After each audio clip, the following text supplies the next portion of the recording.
যুবক ভালো মতে বোঝো। এই জন্যই মনে হয় আল্লাহ সতর্ক করছেন, লা ইয়াক্তাররুকা শাবাবুকা, যৌবনের তরঙ্গ যেন তোমাকে বিমুখ না করে, দিক হারা না করে, তোমাকে মাতাল না করে, উদাসীন না বানায়, পাগল না বানায় দেয়। যৌবনের তরঙ্গ যেন তোমাকে এদিক ওদিক না করে। কাম মিন শাব সাবাকাকা ইলাল মাউত, আমরা নারাজ হয়ে গেলে কিন্তু যৌবন সহ উঠায় নিয়ে আসবো। হায় হায় হায়, যৌবন সহ কবরের কোলে ঢুকায় দিব। আর হাজারো ঢুকায় দিছেন। আজকের দুনিয়ায়, আজকের দিনে খুঁজলেও পাওয়া যাবে, সারা দুনিয়ায় কয়েক লক্ষ মানুষ মারা গেছে, তার ভিতরে পাওয়া যাবে যুবকের সংখ্যাই বেশি। চলে যেতে হবে। বাকি নারী পুরুষকে আল্লাহ সতর্ক করছেন, লা তাফরাহ বিদুনিয়াইকা, দুনিয়ার উন্নতি তোমাদেরকে যেন বিমুখ না করে। ফা ইন্নাকা গায়রা মুখাল্লাদ, তুমি চিরঞ্জীব না, চিরঞ্জীব না, চিরঞ্জীব না। এই জন্যই ফেরেশতা কানে ধ্বনি দিবে আয়েশা, জালাল ইশতিগাল বাকিয়াল ওয়াবাল, মারা যাওয়ার সাথে সাথে কানে ধ্বনি দিবে ইশতিগাল, ইনকাতাতিল আজাল ওয়ানকাতাতিল আমাল, তোমার বয়স শেষ, আশা শেষ। দ্বিতীয় ফেরেশতা বলবে জালাল ইশতিগাল, ব্যস্ততা শেষ, ব্যস্ততা, বাকিয়াল ওয়াবাল, সব ঘাটি সামনে। বিদায় নিজেকে ফুটায়া যেতে হবে, ফুটায়া। সত্য এটাই। 14 তারিখে ফুটন্ত ফুল ব্যতীত কেউ হাত দেয় না। জানে যেই ফুল ফোটে নাই, ওইটা নিয়ে গেলে জুতার বাড়ি দিব, জুতার বাড়ি। মনে হয় বোঝেন নাই, যুবকরা কিছু কিছু হয়তো বুঝছে, ফোট দেখা বোঝা যায়। আইতেছে ফেব্রুয়ারির 14 তারিখ, ঠিক না? সেপ্টেম্বর চলতেছে, আর কয়েক মাস পরেই ফেব্রুয়ারির 14 তারিখ আসবে, ঠিক না? ফুটন্ত ফুল ছাড়া কেউ হাত দিয়া ছোঁয় না, ঠিক না? ছোঁয় না কি? হ্যাঁ, গ্রাম না থাকলেও চলে, কিন্তু ফুটন্ত হইতে হবে। কি? ফুটন্ত।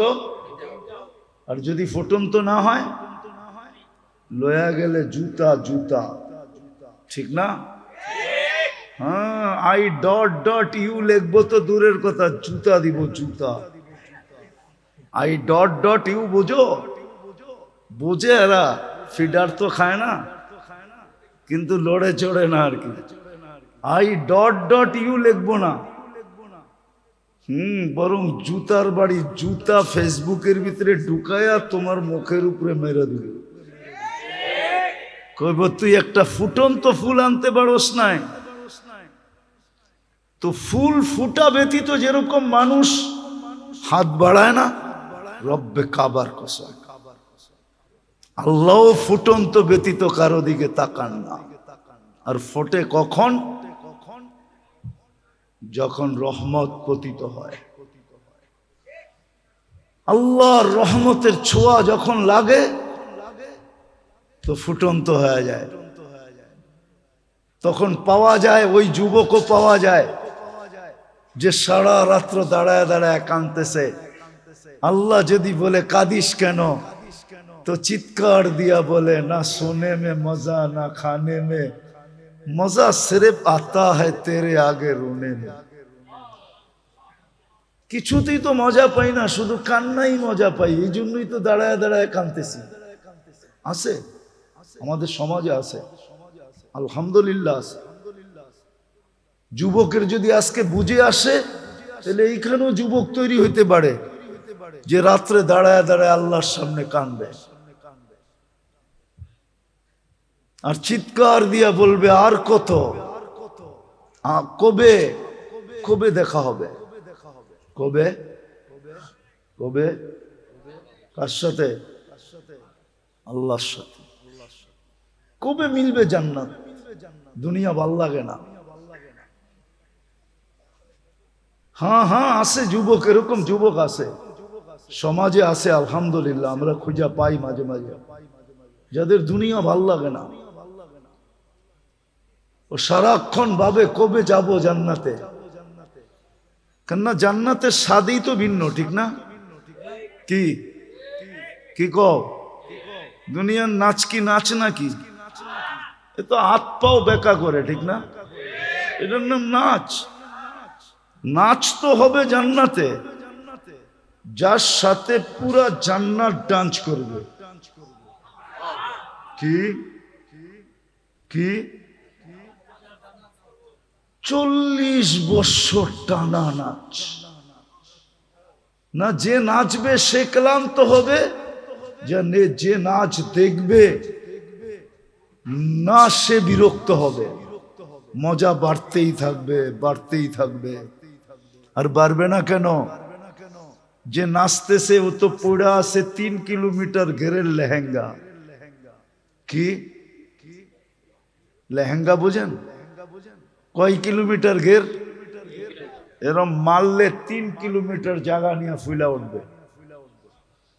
যাকে হাঁটু পর্যন্ত বানাইছেন আল্লাহ মুস্ক দিয়া, কমর পর্যন্ত বানাইছেন আম্বার দিয়া, কাত পর্যন্ত বানাইছেন জাফরান দিয়া, উপরের চেহারাটা বানাইছেন হোয়াইট কাফুর দিয়া। 120 ফিট লম্বা হবে, চুলটিও 120 ফিট লম্বা হবে। নাচতে নাচতে যখন মাঝে মাঝে চুলের আগা তোমার মুখে মারবো না, আল্লাহর রসুল তো একটা চুলের কথা বলছে, আকাশের নিচে লাড়া দিয়া দিলে লাতা আত্মারাতি দুনিয়া কুল্লা, সারাটা দুনিয়া সুগ্রানে মোহিত হয়ে যাবে। আর পুরা বেনিটা যখন তোমার মুখে লাগাবে তো কখন সুগ্রান হবে।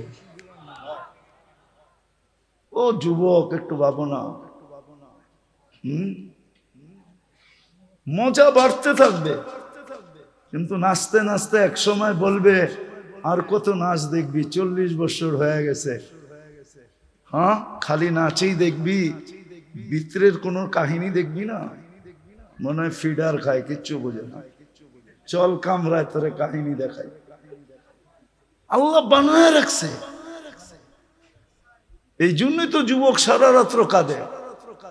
আল্লামা কর্তুবী রহমতুল্লাহ আলাইহি লেখছেন, এক যুবক সারা রাত্র নামাজ পড়তেন, সারাদিন রোজা রাখতেন। গড়ালারা বুঝেইছে এরকম করিস না, পাগল হয়ে যাবি। বন্ধুরা বুঝেইছে, কার কথা মানে ও?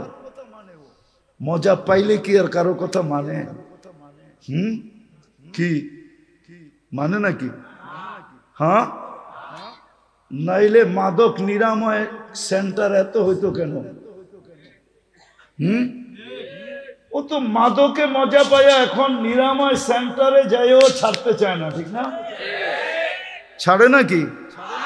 ওইখান থেকে বাইরে আইসা যেই সেই কি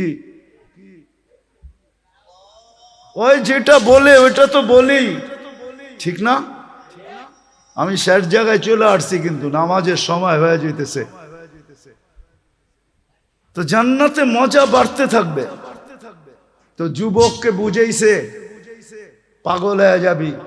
একদিন সকালে রাস্তা দিয়ে দৌড়াইতেছে আর বলতেছে আইনা আইনা আইনা কোথায়?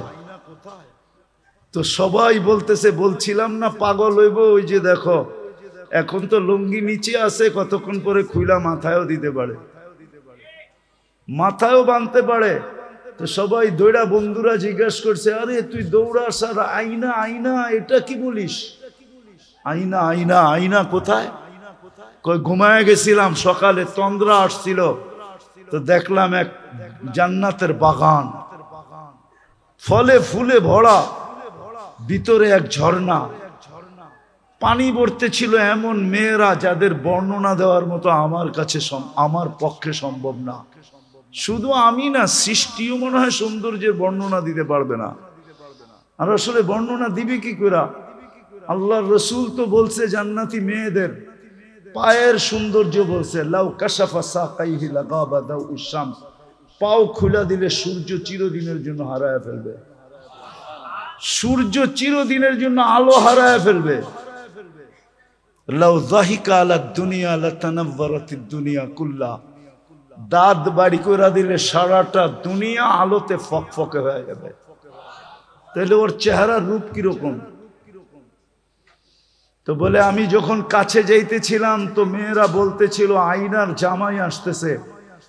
ভাবলাম ওদের ভিতরে কেউ হবে। বললাম তোমাদের ভিতরে আয়না কে?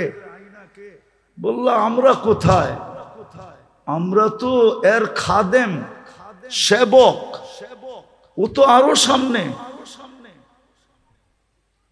বলে স্পিরিট বাড়ায় আগে গেলাম, দেখলাম আরেক বাগান, আরেক ঝর্ণা। প্রথম মেয়েদের চেয়ে কোটি গুণ বেশি রূপসী হবে এই মেয়েরা। ওরাও আমাকে দেখা বলতেছিল আয়নার জামাই আসতেছে। বললাম তোমাদের ভিতরে আয়না কে? করে আমরা কোথায়, আমরা তো সেবক, সে তো আরো সামনে।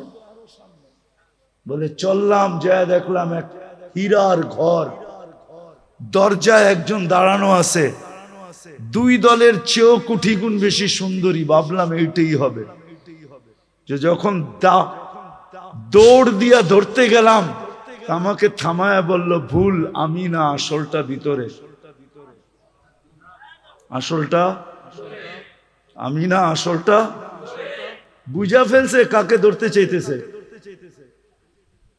তো যখন ভিতরে তাকায় দেখছে, তো দেখতেছে মুক্তার দোলনায় দোল খাইতেছে। তো দৌড়ায় ধরতে চায় না, বলে দৌড়ায় ধরতে গেলে আবার কই ছুটা যায়, তো জাম্প মাইরা ধরতে চাইছে। তো ভিতর থেকে হাত দিয়া বলছে খবরদার, থামো, আজকে ইফতারি তুমি আমার কাছে করবে। আজকের ইফতারি এই জন্যই ব্যবস্থা চলতেছে। বইলা এক কাহিনী শুনে একটা চিৎকার দিছে, রু বাহির হয়ে চলে গেছে। হায় যুবক, হায় মানুষ, রহমতের ছোঁয়া লাগলে এরকমই ফুটবে। গরিব ফুটবে, পুরুষ ফুটবে, নারী ফুটবে, সমাজের প্রত্যেক ব্যক্তি ফুটবে। খোদার কসম, আজকে যেরকম মানুষ মানুষ থেকে অতিষ্ঠ, মানুষ মানুষ থেকে অতিষ্ঠ, চিত্র দেখলে চোখের পানি রাখা যায় না। আমি যদিও ছিলাম না, আমি জুলাইয়ের 8 তারিখে গেছি দেশ থেকে, আগস্টের জুলাইয়ের 18 তারিখে গেছি, আগস্টের 18 তারিখে আমি আসছি। যদিও 1 মাস বাহিরে ছিলাম, প্রোগ্রাম ছিল, কিন্তু যখন চিত্র দেখতাম, এক নজর দেখার পরে দ্বিতীয়বার দেখার জন্য মন সইতে পারত না, মনে হয়তো ভিতরে ফাইটা যাবে। কিন্তু এই চিত্রগুলো তো মানুষই করছে, ঠিক না?